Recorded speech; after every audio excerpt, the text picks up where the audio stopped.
Hello viewers, তোমরা সবাই কেমন আছো? আশা করছি তোমরা সবাই অনেক ভালো আছো। আজকে আমি তোমাদেরকে ষষ্ঠ শ্রেণী গণিত প্রবাহ এই বইটির 43 এবং 44 নম্বর পৃষ্ঠার অঙ্কগুলো সুন্দর করে বুঝিয়ে সমাধান করে দেখাবো। তোমরা ভিডিওটা প্রথম থেকে শেষ পর্যন্ত মন দিয়ে দেখে থাকো, ঠিক আছে? এর আগের যত পৃষ্ঠা আছে আমি অলরেডি সব সমাধান করে দিচ্ছি। যে সমস্ত ভাই বোনেরা এখনো দেখোনি, আজকের ভিডিও ডেসক্রিপশন বক্সে প্লেলিস্টে লিঙ্ক দেওয়া আছে, ওখানে ক্লিক করে ভিডিওগুলোকে দেখে নেবে, ঠিক আছে? ভিডিও শুরু করার আগে তোমাদের কাছে একটা ছোট্ট অনুরোধ করছি, যারা এখন আমাদের এই চ্যানেলটাকে সাবস্ক্রাইব করোনি তারা প্লিজ চ্যানেলটাকে সাবস্ক্রাইব করে দেবে, আর যারা সাবস্ক্রাইব করে রেখেছো তাদেরকে অসংখ্য অসংখ্য ধন্যবাদ। এখানে 43 নম্বর পৃষ্ঠায় কী বলছে দেখো, 7 ও 8 অঙ্কের সংখ্যার ধারণা। বলছে আমার কাকার বইয়ের দোকান আছে, যখন দোকানে খুব বেশি বই বিক্রি হয় তখন কাকার সাথে দিদিও দোকানে যায়, তখন দিদি হিসেব করে কাকাকে সাহায্য করে। এবার জানুয়ারি মাসে অনেক নতুন বইয়ের চাহিদা, তাই প্রতিদিনই কাকার বইয়ের দোকানে খুব ভিড় হয়েছে। আমিও দিদির সাথে বিকেলে কাকার দোকানে বসেছি। প্রতি সপ্তাহে দেখছি একক, দশক, শতক, হাজার, অযুত, লক্ষ 5,08,610 টাকার বই বিক্রি হলো। কিন্তু দ্বিতীয় সপ্তাহে, মানে এটা প্রথম সপ্তাহে এত টাকা, দ্বিতীয় সপ্তাহে দেখছে 4 একক, দশক, শতক, হাজার, অযুত, লক্ষ 4,92,070 টাকায় বই বিক্রি হলো। কিন্তু প্রতি সপ্তাহে বই বিক্রির টাকার পরিমাণ কাঠি ও রঙিন বল দিয়ে আমাদেরকে প্রকাশ করতে বলছে, ঠিক আছে? তাহলে এটা দেখো, প্রথমে বলি কাঠি আর রং এর প্রকাশের সম্পর্কে। এটা আমরা ক্লাস 4 ক্লাস 5-এর বইতে অলরেডি পড়েছি। এখানে তবুও বলে দিচ্ছি যে একক, দশক, শতক, হাজার, অযুত, লক্ষ নিযুত করে যতই বল না কেন, আমরা জানি যে প্রত্যেকটা কাঠিতে 9টার বেশি বল বসবে না। ধরো শতকের ঘরে 9টা হয়েছে, 9টার বেশি মানে 10টা হয়ে গেছে, তখন সেটা কী হতে হবে, তখন সেটা একটা হিসেবে হাজারের ঘরে চলে আসবে। বুঝতে পেরেছো? তাহলে এখানে দেখো 5,08,610 এটাকে সাজিয়েছে। এটা 4,92,070 যেমন আছে দেখো। একই ঘরে কিছু নেই, মানে শূন্য মানে একটাও বল নেই। দশের ঘরে 1 আছে তাই একটা বল আছে। শতকের ঘরে 6টা আছে তাই 6 বল আছে। এরকম করে বলগুলো বসিয়েছে। তাহলে এবার দেখো, তাহলে এখানে আমাদেরকে দেখো, এখানে আমাদেরকে বলটা মানে এটা বসতে হবে। এখানে দেখো কত আছে, দেখো এখানে কত আছে 1। এখানে দেখো আমরা প্রথম বসিয়ে দিই, এখানে 0, 1, 2, 3, 4, 5, 6, 7, 8। এটা কত 1, এই দুটোকে, এই যে 4,92,070 আর 5,08,610, ঠিক আছে? এই দুটোকে আমাদেরকে এখানে যোগ করতে হবে। তাহলে এখানে আমাদের যোগ করে নিই। যোগ করে এখানে কী বলছে দেখো, এখানে কটা আছে, এখানে দেখো 1, 2, 3, 4, 5, 6, 7, 8, 8টা আছে। তাহলে এখানে আমি 8 বসিয়ে দিচ্ছি, এখানে 8 বসাচ্ছি। এখানে কটা আছে, 1, 2, 3, 4, 5, 6টা, এখানে আমি 6 বসিয়ে দিচ্ছি, ঠিক আছে? দেখো আমরা প্রথমে যদি এই দুটোকে যোগ করি, ধরো 5, এই দুটোকে আমরা যোগ করি, ঠিক আছে? 5, 0, 8, 6, 1, 0। এটাকে দিই 4, 9, 2, 0, 7, 0। এটাকে যোগ করে নিই, 0, 7 একে 8, 6, 8, 9, 10, 10, 9, 1, 10, 10, 5, 4, 9 একে 10। কত হচ্ছে একক, দশক, শতক, হাজার, অযুত, লক্ষ। কত 10,06,80 টাকা। তাহলে এখানে আমরা দেখো 10 লক্ষ, তাহলে এখানে কত হবে, এখানে 10 লক্ষ আমরা বসিয়ে দিচ্ছি। দেখো যে 10,06,80 টাকা, ঠিক আছে? তাহলে এটা কত, 10টা আছে। তাহলে প্রথম 2 সপ্তাহে মোট টাকার পরিমাণ, তাহলে এখানে যোগ হয়েছে, ঠিক আছে? যোগ হয়ে দেখো বলছি কিন্তু রাখা গেল না, কারণ হাজারে কাঠিতে 9টার বেশি বল রাখা যাবে না, ঠিক আছে? এখানে আমরা লিখবো না, কারণ দেখো একটার বেশিতে আমরা কি জানি যে একটু আগে বললাম তোমাদেরকে যে 9টার বেশি কিন্তু বল রাখা যাবে না। এখানে করেছে, এটাও দেখো একই রকমভাবে। দেখো এখানে যখন দশকের ঘরে, এখানে হাজারের ঘরে কটা কাটিয়েছে, 1, 2, 3, 4, 5, 6, 7, 8, 9টা। 9টার পর যখন একটা আসছে, মানে 10টা আসছে, তখন কিন্তু সেটা একটা কাঠি হিসেবে মানে অযুত ঘরে চলে যাবে। দেখো এই যে আমাদের পরেরটারে তীর চিহ্ন দিয়ে দেখাচ্ছে। আবার যখন এখানে আসছে তখন এটা কিন্তু এখানটা অলরেডি 9টা ছিল, তাহলে একটা হচ্ছে মানে 10টা হয়ে যাচ্ছে। তাহলে এই 10টা আবার দেখো এটা একটা কাঠি হিসেবে লক্ষ্যের ঘরে চলে আসবে। দেখো ছবি দেখলেই বুঝতে পারবে লক্ষ্যের ঘরে চলে এলো। তাহলে এখানে দেখো লক্ষ্যের ঘরে চলে এসছে। তাহলে এটা আবার দেখো লক্ষ্যের ঘরের পর এটা যখন 9টার পর 10টা হয়েছে, তখন সেটা আবার নিযুত ঘরে চলে গেল। তাহলে এটা কি হলো, তখন আমরা দেখতে পাচ্ছি যে এটা 10,06,80 টাকা হবে। দেখো এবার যদি আমি বসাই কাঠিতে যেমন আছে, দেখো এখানে 0, এখানে 1, 2, 3, 4, 5, 6, 7, 8, এখানে কত 8, এখানে 6, এখানে 0, 0, 0, এখানে 1, যেটা একটু আগে আমরা বের করেছিলাম 10 একক, দশক, শতক, হাজার, অযুত, লক্ষ 10,06,80 টাকা। সেটাই কিন্তু আমরা শেষে গিয়ে পেলাম। বুঝতে পেরেছো? মেন কথা, আমাদের মুদ্রা কথা মাথায় রাখতে হবে যে কোনো ঘরে কিন্তু আমরা 9টার বেশি বল বসাতে পারবো না। যদি 9টার বেশি বল হয়ে যায়, সেটা কিন্তু পরের ঘরে একটা বল হিসেবে রূপান্তরিত হয়ে যায়। এখানে লিখে দিয়েছে দেখো, কিন্তু রাখা গেল না, কারণ লক্ষ্যের কাঠিতে 9টার বেশি বল রাখা যাবে না, যেটা বললাম সেটাই আছে। তাই এখানে বলছি দেখো, কিন্তু এই কাঠিতে এই নতুন কাঠি বা ঘরের নাম কি হবে? এখানে যে নতুন কাঠি বা ঘরের নাম কি হবে? এই নতুন কাঠি বা নতুন ঘরের নাম হলো নিযুত। তাহলে নাম পেলাম আমরা কি? নিযুত। তাহলে একক, দশক, শতক, হাজার, অযুত, লক্ষ, নিযুত। ঠিক আছে, এই নতুন কাঠি বা নতুন ঘরের নাম নিযুত। 10টি বেগুনি বলের পরিবর্তে এখানে দেখো 10টি, এই যে 10টি বেগুনি বল, এই 10টি বেগুনি বলের পরিবর্তে এখানে কি হলো? একটি হচ্ছে কমলা বল ড্যাশের ঘরে, কিসের ঘরে? না নিযুতের ঘরে, নিযুতের ঘরে বসালাম। বুঝতে পেরেছ? এবার দেখো নেক্সট 44 নম্বর পৃষ্ঠায় কী বলছে।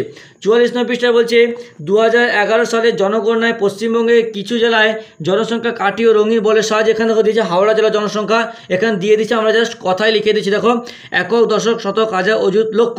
কত হচ্ছে?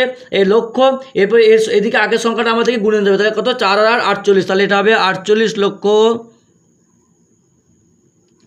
48 লক্ষ 41,000, 41,638। বুঝতে পেরেছ? এবার দেখো কলকাতার জনসংখ্যা, তাহলে কলকাতায় কত ছিল? 44। দেখো কলকাতা আমি আগে মানে তোমাদের কী ছিল কলকাতা, দেখো আগে আমি প্রত্যেকটা ঘরের সংখ্যাগুলো বসে দিই। 4, 4, 8, 6, 6, 7, 9। তাহলে এখানে দেখো এখানে 9টা, আমার 9টা বসবে। 1, 2, 3, 4, 5, 6, 7, 8, 9টা বলে বসলো। এখানে 7টা, 1টা, 2টো, 3টে, 4টে, 5টা, 6টা, 7টা। এটাই 6টা, 1টা, 2টো, 3টে, 4টে, 5টা, 6টা। এতেও 1টা, 2টো, 3টে, 4টে, 5টা, 6টা। 1টা, 2টো, 3টে, 4টে, 5টা, 6টা, 7টা, 8টা। যেমন আছে তেমন দেখে দেখে বসিয়ে দিচ্ছি। এখানে 1টা, 2টো, 3টে, 4টা, এটা তো 1টা, 2টো, 3টে, 4টা। ঠিক আছে, তাহলে এখানে বসাই একক, দশক, শতক, হাজার, অযুত, লক্ষ। তাহলে এটা কত হবে? এটা হবে 44 লক্ষ, 44 লক্ষ কত? একক, দশক, শতক, হাজার, 86,000, 86,600 বা 600, 600, 7 10 79, এটা হবে 79। বুঝতে পেরেছ? নেক্সট দেখো এটাও একই রকমভাবে করতে হবে। পুরুলিয়া জেলার জনসংখ্যা কত? একক, দশক, শতক, হাজার, অযুত, লক্ষ। যেমন আমরা পরপর সংখ্যাগুলো বসে দিই 2927,965। তাহলে এখানে 5টা বসাবো। 1, 2, 3, 4, 5, 1, 2, 3, 4, 5, 6, 1, 2, 3, 4, 5, 6, 7, 8, 9, 1, 2, 3, 4, 5, 6, 7, 1, 2, 1, 2, 3, 4, 5, 6, 7, 8, 9, এখানে 2টো বসিয়ে দিলাম। তাহলে এটা লিখে দিই একক, দশক, শতক, হাজার, অযুত, লক্ষ। লক্ষ থেকে তারপর এদিকে নিযুত আছে 2 নয়, তাহলে করে 29 লক্ষ। তাহলে 29 লক্ষ 27,000, 29 লক্ষ 27,965। ঠিক আছে, নেক্সট দেখো জলপাইগুড়ি জনসংখ্যা একই রকমভাবে আমরা বসিয়ে দিই 38,69,675।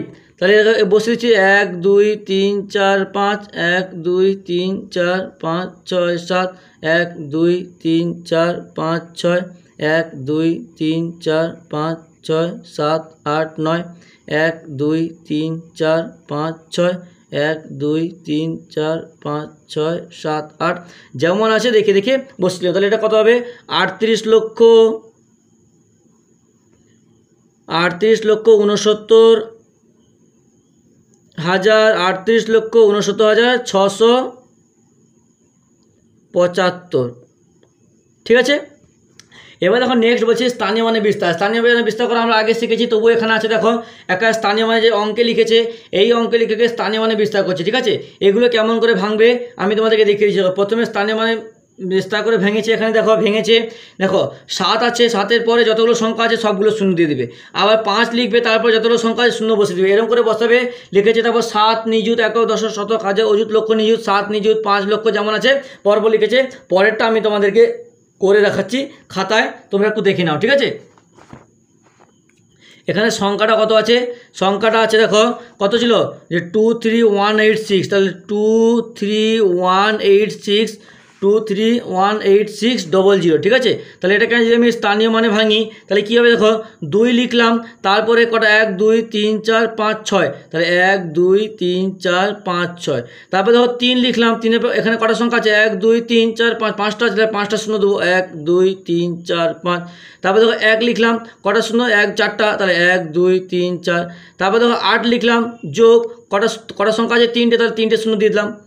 তারপর দেখো 6 লিখলাম, দুটো শূন্য দিলাম, তারপর 0 যোগ 0। বুঝতে পারছো? এটা হয়ে গেলো স্থানীয় মানে বিস্তার। তাহলে এটাকে আমরা কথায় কী লিখে দেবো? একক, দশক, শতক, হাজার, অযুত, লক্ষ। তাহলে 23 লক্ষ একক, দশক, শতক, হাজার, 18,600। ঠিক আছে, বুঝতে পেরেছো? এরকম করে আমরা লিখে নেবো, বা এরকম করে লিখতে পারো একক, দশক, শতক, হাজার, অযুত, লক্ষ। এটা দিয়ে আমি লিখে দিই একক, দশক, শতক, হাজার, অযুত, লক্ষ, নিযুত। তাহলে এখানে লিখতে পারো 2 নিযুত, 3 লক্ষ, 1 অযুত, 8,600, এরকম করেও লিখতে পারো। ঠিক আছে, তারপরে সংখ্যাটা দেখো এখানে বলছে 85,05,000। ঠিক আছে, তাহলে 85,05,000 বলেছে। তাহলে আমরা আগে কী করবো? উপরে একক, দশক, শতকটা লিখে দেবো। দেখো একক, দশক, শতক, হাজার, অযুত, লক্ষ, নিযুত। নিযুত করে পর্যন্ত কেন লিখবো? কারণ 85 লক্ষ বলেছে। তাহলে 8 5 85 লক্ষ। কী বলছে? 85 লক্ষ। এখানে কত বলেছে? 85 লক্ষ 5। ঠিক আছে, তাহলে 5 মানে 5 একক। তাহলে বাকি ঘরেগুলো শূন্য দিয়ে দেবো, 1 2 3 4 শূন্য দিয়ে দিলাম। তাহলে এটাকে আমরা কী করে লিখবো? দেখো স্থানীয় মানে ভেঙে নিই। 8 আছে, তারপরে কটার সংখ্যা? 1 2 3 4 5 6টা। তাহলে 1 2 3 4 5 6। তারপর 5 আছে, 1 2 3 4 5, 1 2 3 4 5। তারপর 0 আছে, যোগ 0 যোগ 0 যোগ 0, 4টা 0 যোগ 5। তাহলে এটা আমরা কী লিখতে পারি? যে 85 লক্ষ 5, যেটা আমাদের এখানে লিখে দিয়েছে। বা এটা দিয়ে লিখতে পারি যে আমরা লিখতে পারি যে 8 ও নিযুত 5 8 নিযুত 5 লাখ, না সরি 8 একক, দশক, শতক, হাজার, অযুত, লক্ষ, নিযুত। তাই কি 8 নিযুত 5 লক্ষ 0 অযুত, এরকম করে আমরা লিখতে পারি। ওর থেকে এটা ডাইরেক্ট লিখে দেবে, তাহলে হবে। তাহলে এখানে আমরা সংখ্যাটা কী পেলাম? এখানে আমরা সংখ্যাটা পেলাম যে 85005। বুঝতে পেরেছো? আর এটা আমি এত বড় লিখছি না, আমি তোমাদের মুখে বলে দিলাম। তাহলে হয়ে গেল। তাহলে আজকে এত হয়ে গেল। পরের দিন পরে যে পেজটা আছে সেটা সমাধান করব।